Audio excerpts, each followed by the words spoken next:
fighting for you from the foxhole of freedom. Good to have you along for the conversation and pushing back on the blizzard of lies from the left, the right, and the uniparty. It is time for the fearless pursuit of the truth and nothing but the truth. So help me God, this is the Steve Gruber Show. Good to have you here. Three big things to start your day today. Number one of our Supreme Court justices makes an outrageous claim in a dissent, but the big problem is her claim is mathematically impossible and therefore absurd. Number two, this is not the right rundown is where I am. I'm in the wrong place, aren't I?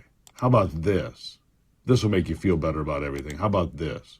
They're putting barriers in Texas. That's why Governor Greg Abbott is here. Governor Greg Abbott sparking outrage, letting floating barriers in the middle of the Rio. Number two, Joe Biden says Ukraine will not be joining NATO anytime soon, which has the rest of the warmongers up in arms, demanding they get in. And number three, I never thought I would see the day when major media outlets would be running cover to discredit A-list movie stars like Mel Gibson and Jim Caviezel for having the guts to produce a movie on the horrible worldwide trafficking of children. But here we are. Rolling Stone magazine, The Washington Post, CNN, and numerous others are smearing the movie The Sound of Freedom as a QAnon conspiracy theory, discrediting it altogether.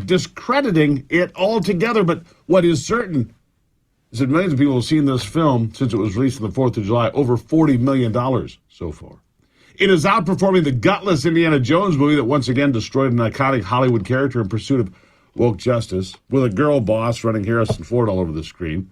So bad it was ripped by every critic I could find. It'll leave Disney with a $150 million loss. Nice job, everybody. Go ahead, go woke, go broke. But I digress. Let's continue with The Sound of Freedom.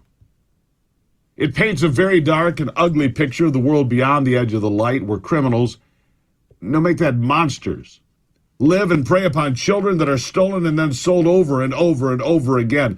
I watched the movie somewhat in disbelief, somewhat in horror, and I believe there is a very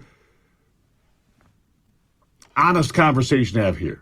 This is not controversial.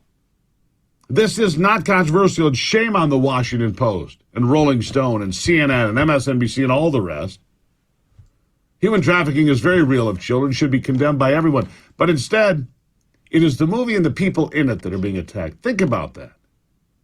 The people in the movie that I watched in stunned silence that are being attacked. Media outlets like CNN are doing everything they can to undermine the truth laid out in Sound of Freedom. And you have to ask, why? Listen.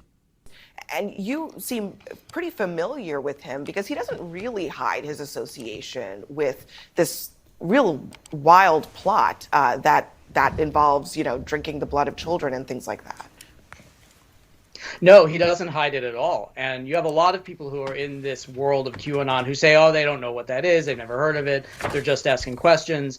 With somebody like Jim Caviezel, he is openly embracing it. He's openly using its catchphrases and its concepts. He's speaking at QAnon conventions. And this film is being marketed to either specific QAnon believers or to people who believe all of the same tenets as QAnon, but claim they don't know what it is. By the way, that's all a lie. None of that's in the movie. None of it. Just to show you that neither one of the people here commenting about the movie actually saw the movie. There's nothing about drinking the blood of children.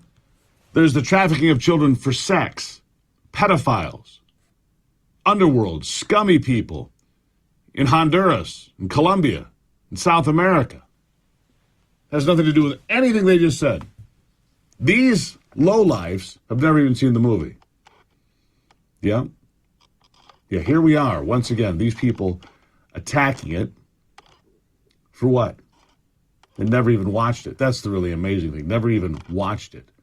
Like I said, it's real, but these outlets keep attacking and keep attacking all over left-wing media the seriousness of child trafficking by pedophiles being downplayed as some sort of a QAnon conspiracy and dismissed.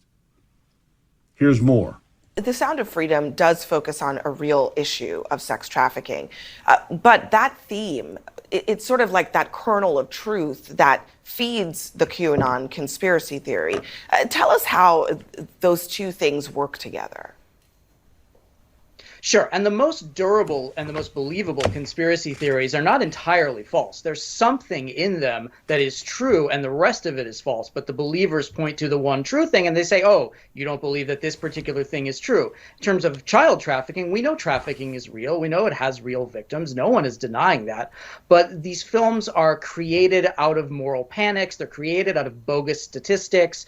They're created out of fear. And with something like Sound of Freedom, it specifically is looking at QAnon concepts of these child trafficking rings that are run by the high-level elites, and only people like Tim Ballard and only people like Jim Caviezel, and by extension, only people like the ticket buyer can help bring these trafficking rings down. So there's a very participatory element. You're not just going to see a movie, you're just killing 2 hours on a hot day. You are helping bring down these pedophile rings and save children. Now, it's not true, but it's a very comforting and it's a very warm feeling to have.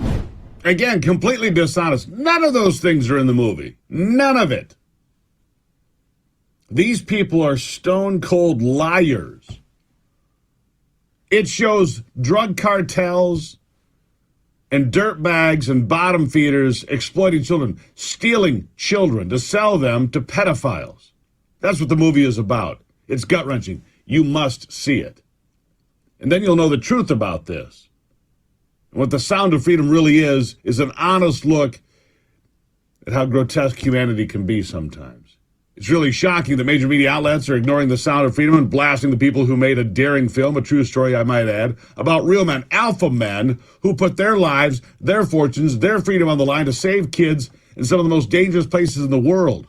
Remember, these are the same left-wing publications and networks that celebrated the sexualization of kids in the movie Cuties and defend pornographic books in the libraries of elementary schools and say parents should not have any say in what teachers tell kids about sex, sexuality, sexual behavior, or anything involving these subjects. They defend what is evil and attack anything that shines a spotlight into the darkness of these hearts.